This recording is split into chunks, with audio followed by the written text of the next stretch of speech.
I've just read 2 psychology books that perfectly dismantle why the carnivore diet is actually on such a big rise lately. By now, it's more searched than the keto diet, and more people are trying it, making videos about it, and recommend it to others. I haven't felt that good for quite a long time. And I just want to say this right away. This video will not tell you that you should not try a carnivore diet or that it is necessarily a bad diet. But I've learned from true experts on organizational behavior, marketing and psychology that the carnivore diet is only gaining so much popularity for completely other reasons than you may think. Because it's not because the diet is so much healthier than or superior to others. The truth looks very different, and I think it adds huge value to your life and your wisdom and knowledge to understand human behavior and psychology, to understand what's really going on here. So what the reasons behind the rise of the carnivore diet are, and how 2 books talk about the specific concepts at play here, as well as how you can use these to make your own idea go viral and stick in other people's minds, and what I personally think of the carnivore diet will all be topic of this video. So are you ready to discover the true mechanisms behind the carnivore diet gaining so much popularity, and why those mechanisms also make YouTube videos go viral or make marketing campaigns extremely successful? Then let's get into it and not waste time. And to start this off, I want to spend just about 8 seconds to give a quick disclaimer here. And then I'll tell you about the books that easily prove the rise of the carnivore diet is not just because it's healthier or better, and then my own opinion. So here's my quick disclaimer. I'm not a doctor, I don't think I'm biased here, I won't tell you what to eat or not to eat, and for the next few minutes, let's just ignore the health aspect for now and talk about that after I opened your eyes to the extremely interesting psychology happening behind the scenes. Fair? Then let's get into this. So about 1 year ago, I decided to read another book about psychology, sales, marketing, that kind of stuff. I've been interested in this niche for a long time by now, and the concept of the book caught my attention. The book was about what makes ideas stick, aka why people remember certain ideas, concepts, videos, commercials, events, slogans or brands, and also why they forget most others. At that time I was also starting this YouTube channel, so I thought this could surely be very valuable. The book is called Made to Stick by Chip and Dan Heath, and I can tell you right now, I really recommend reading this book. It's extremely interesting and really opens your eyes to why you remember certain things. But of course, the important question here is, why do people remember certain things? What makes ideas stick? And this is exactly what I'll unfold in the next few minutes. You might think, especially in regards to a diet, that it's mainly about the facts, the numbers, the most rational argument and stuff like that. And that would be awesome, but unfortunately that's not the truth. We humans are weird, man. And if you're a bit into psychology, sales or marketing, you might already say, emotions. Emotions. Here I come. Oh, here I come. Oh.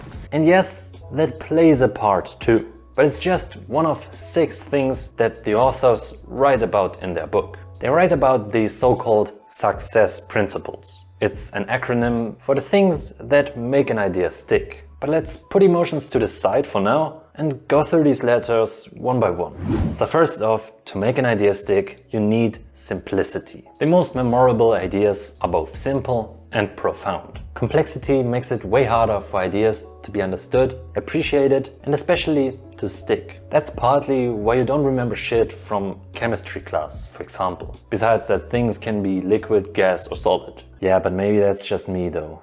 Anyways, a good example for that is Apple's Think Different slogan. It's a classic example of conveying a fairly complex idea, aka innovation and non-conformity, in a super straightforward manner. Or Nike's Just Do It is another great example for exactly that. Simplicity matters. And when you look at the carnivore diet, it's very easy and obvious to see this applied too. It reduces nutritional advice to its simplest form. Just eat meat. For breakfast, meat. Lunch, meat. Dinner, also meat. That's pretty simple. Again, that's not me trying to say this is bad, or good for that matter, but it's one of the 6 components that make ideas stick, extremely obvious at play here. Again, what I really think of the diet is something we're gonna talk about at the end.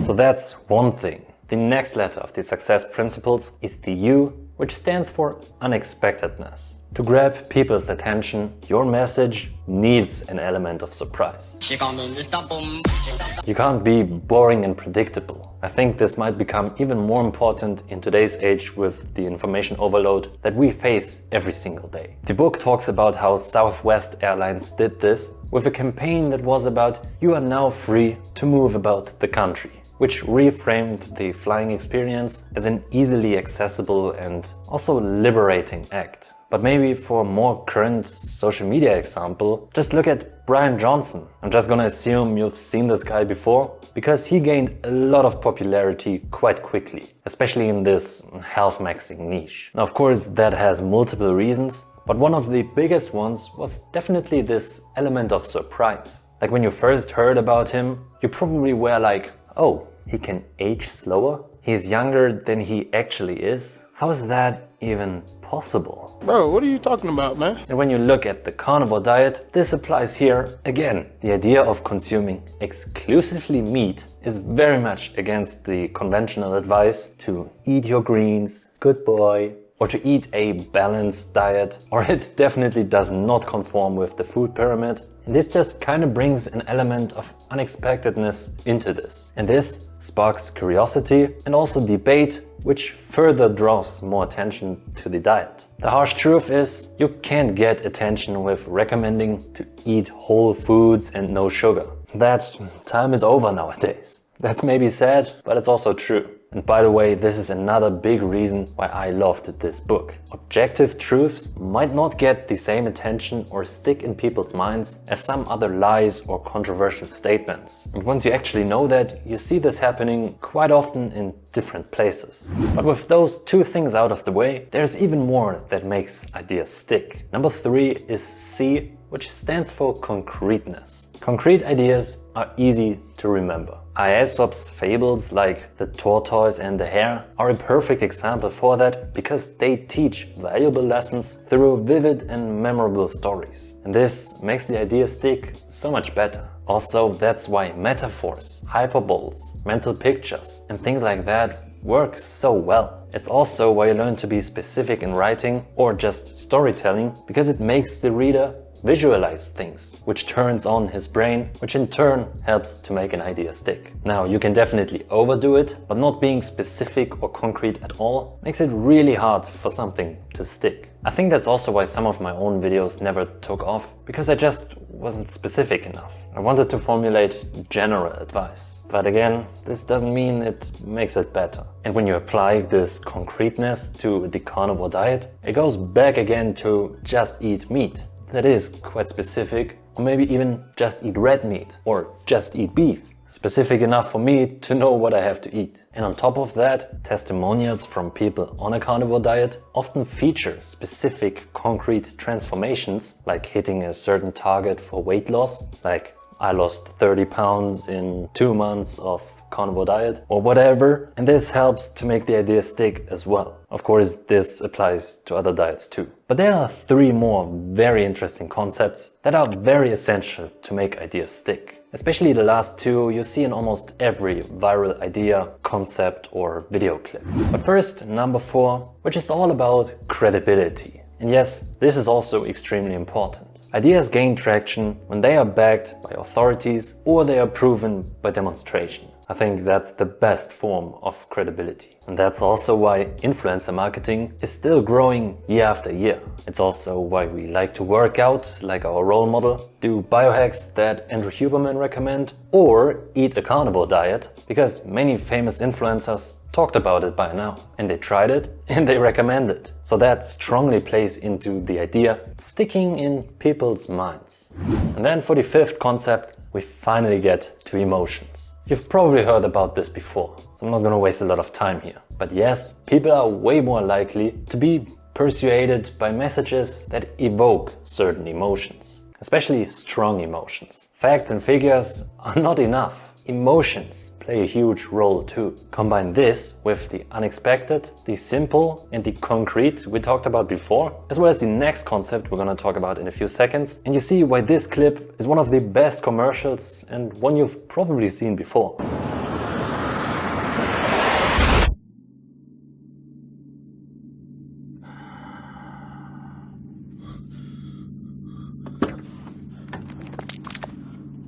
Mate. Oh, I'm so sorry. I thought there was time. He's just pulled out. I don't have time to stop. Oh, come on, mate. It was a simple mistake. I don't know if I was going a bit slower. Please. I've got my boy in the back.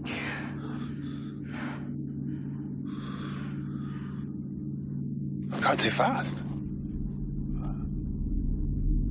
I'm sorry.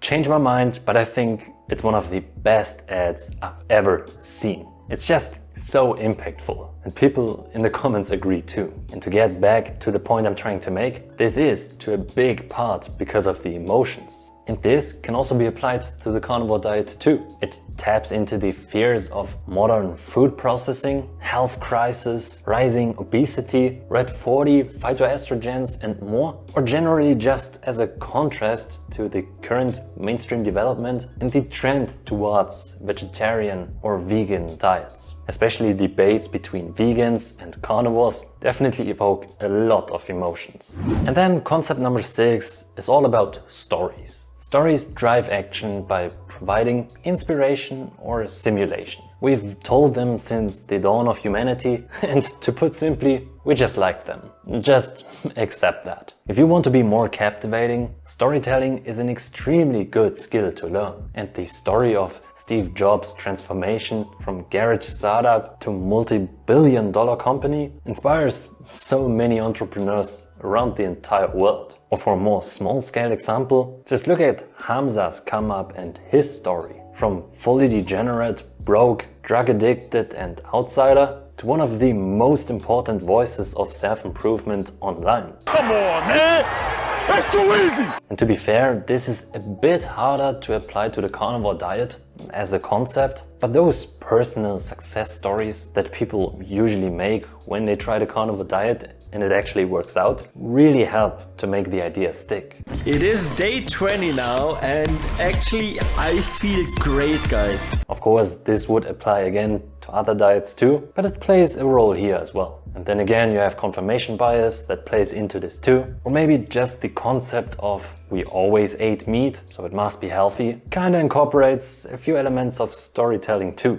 So dissecting the carnivore diet through this lens of the success principles I just talked about should make it clear that its rising popularity is not really so much about the diet's health benefits, but it's a lot about how effectively different aspects have made the idea stick. It can still be a good diet, but realistically, other diets with more complexity, with less emotions and some other things might work just as well, or maybe even better. No! It can't be! The book Made to Stick is really good and talks about different examples for all of these concepts. So it's proven that these concepts make ideas stick, and that to some extent also helps the idea to go viral and spread to others. And if you want your own ideas to stick, apply all or at least most of these components to your own idea and you might have a pretty good shot. So if you have anything to do with marketing, or you produce content, or if you just want to see them again, here are the 6 sticky principles. But understanding why an idea sticks is just one side of the coin. The real question is, what makes these sticky ideas go viral? Why do people spread these ideas? Because that's happening to the carnivore diet too. Is it just the same principles, or are there different aspects at play? Let's look at that next, and then I'll tell you what I really think about the carnivore diet with everything I know after reading almost 100 studies on energy and health, reading a few books on diet, watching many videos and also trying it myself too. But let's get back to this question first. What makes an idea spread? What makes it go viral? And to answer that, let's look at the second book that I recently read, which can really help you to understand what's happening here and why certain things spread so well. The book I'm referring to is called Contagious. And I also really recommend this book too, especially if you are on social media or you just want your ideas to spread or go viral. this is going to be very valuable. But even if you don't, it's extremely interesting and very helpful in life to know what makes ideas and concepts spread, what leads to good word of mouth. Because this actually makes you think on a different level and quite often realize, oh, it's not because of facts and figures that this clip is going viral, for example, but actually because of this. The book introduces a different acronym called STEPS. Some aspects are similar, so I will go through it more quickly because I don't want to waste your time. And to start this off, we have to talk about the first letter, S, which is about social currency. People usually share things because it makes them look good to others. That can be because we make other people laugh, or maybe because we have some insider knowledge which passively elevates our status. That's, for example, why Starbucks' secret menu makes customers feel like they're insiders when they order from it. I don't even know if they still have this, but they talk about that in the book. Or maybe why a bar in New York, I think, that tells everyone they should keep this a secret and to not tell others about it, grew insanely quick and became so big that they couldn't let people in after quite a short time. And this concept kinda applies to the carnivore diet too. It can offer some sense of exclusivity or some insider knowledge. Most people wouldn't try this diet, so it makes you a bit unique or special. I mean, it's true. Nobody cares if you eat a normal diet. If you eat the typical Western diet, or not even if you just eat whole foods, no sugar. Nobody cares. But when you eat only meat, you will get some attention. True. And also, of course, this gets even more intense when you lose weight or you feel much better, which also makes you look better in other people's eyes, like not physically, or like you have some knowledge that the average person doesn't have. Again, you may agree with this or not, but it's proven. The second thing is all about triggers. This means that products or ideas that are on top of mind simply because everyday triggers are proven to get more word of mouth. So for example, Rebecca Black's Friday song became viral almost every Friday. Or the same way Summer from Calvin Harris is a song I blast every time I feel like summer is actually starting. Actually, I should listen to this again. When I met you in the summer. And the carnivore diet definitely benefits from triggers too. Quite a lot, actually. Every time you think of food or what to eat or even just what to buy at the grocery store, you can potentially think of the diet. Every time dietary health, meat consumption, conservatism, obesity, diabetes, veganism, and so much more is even just mentioned, it's a potential trigger to think of the carnivore diet. I think this is actually one of the biggest factors why the carnivore diet gets so much word of mouth. Then third, we have emotions, which is the same thing as before, so I'm not going to talk about it again. And then 4, we have P for public, which means that ideas that are more visible are more likely to be shared. I think this somewhat correlates with triggers we just talked about, but for example, Apple's AirPods, which had a quite unique and quite public or obvious design back then, made the AirPods way more likely to be talked about. They were more likely to be triggers, also because they did not look like normal earbuds, which you probably wouldn't even have noticed. In general, also, things that are already quite public and get a lot of attention are more likely to get even more. It kind of serves as a little bit of credibility too, but of course these concepts are a bit interlinked. And when Joe Rogan, for example, first talked about the carnivore diet, as well as Jordan Peterson, it really got the ball rolling. This is when it all kind of started to become more mainstream. And the facts back it up as well.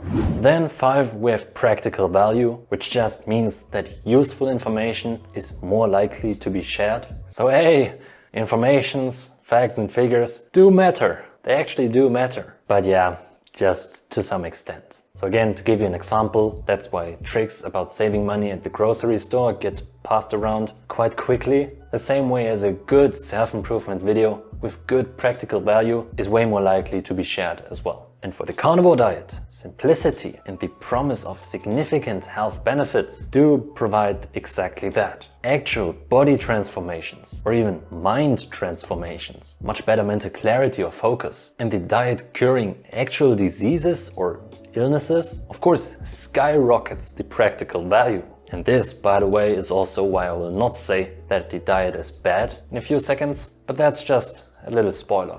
Because there is a last concept, which is another S, which stands for stories. So again, same thing as before. Stories matter and stories help to make a thing go viral. So as you can see, the principles that make an idea contagious can help and explain the rapid spread of ideas like the carnivore diet. It's not just the content of the diet itself, but also how it's communicated that can really fuel its growth. And psychology plays a huge role in that too. I hope you see and accept this now. So maybe, just maybe, it's actually not the greatest way to eat ever, especially not for everyone, but just some psychological components make it seem just a bit better than it actually is. And this is a good moment to share some of my own thoughts. And I won't go in depth here, but to summarize it, that exactly probably is my opinion. It definitely can be a game changer for people. I see that, I realize that, and I accept that. I'm very happy for those people that find a solution in the carnivore diet. And it also definitely has its place. But I'm not fully sold yet. Generally speaking, I think a low-carb diet is great. We need 0 grams of carbs to survive and thrive, but fat and protein are actually way more important. A high-carb diet might be the best for some too, but this again also summarizes this whole discussion. I feel like so many diets can work for so many people. Like for some, a carnivore diet works best. For some, maybe a vegan diet works best. And I accept and respect that. Again, I'm not for or against a carnivore diet. I definitely don't think it's unhealthy. I do know that meat is highly nutritious, especially with organs, and so are eggs too. And I don't think you will get cancer or a heart attack or anything like that if you actually do it right. But I also don't think it's the greatest diet or that it's for everyone or anything extreme like that. I think many people should try it, especially if they struggle with anything like weight, like plant foods, like carbs or whatever. But I don't think anyone should force it upon himself. Especially if you don't have any problems with plant food or you feel really good even on a high carb diet. Sure, you can try it, but you don't have to eat it just because it's getting so much attention or because your favorite influencers eat this way too. Different diets work for different people. And I'm starting to realize I could talk a lot more about this and I could give you different nuances and could talk about different aspects, talk a lot about my own experience. But in the end, yeah, do what works for you. Be open-minded, try, but if it doesn't work, fine. If it does work, also fine. But then, if you want to see my personal way to eat for maximum energy and probably a bit optimized testosterone too, check out this video where I talked exactly about that. Or maybe, of course, watch this one. And then that's all for today. I hope this was valuable. I hope you learned something. I think this is super important and quite interesting to know about. So if you like this, I would appreciate a like. But of course, all that is up to you. Then have a great day, stay excellent, and bye.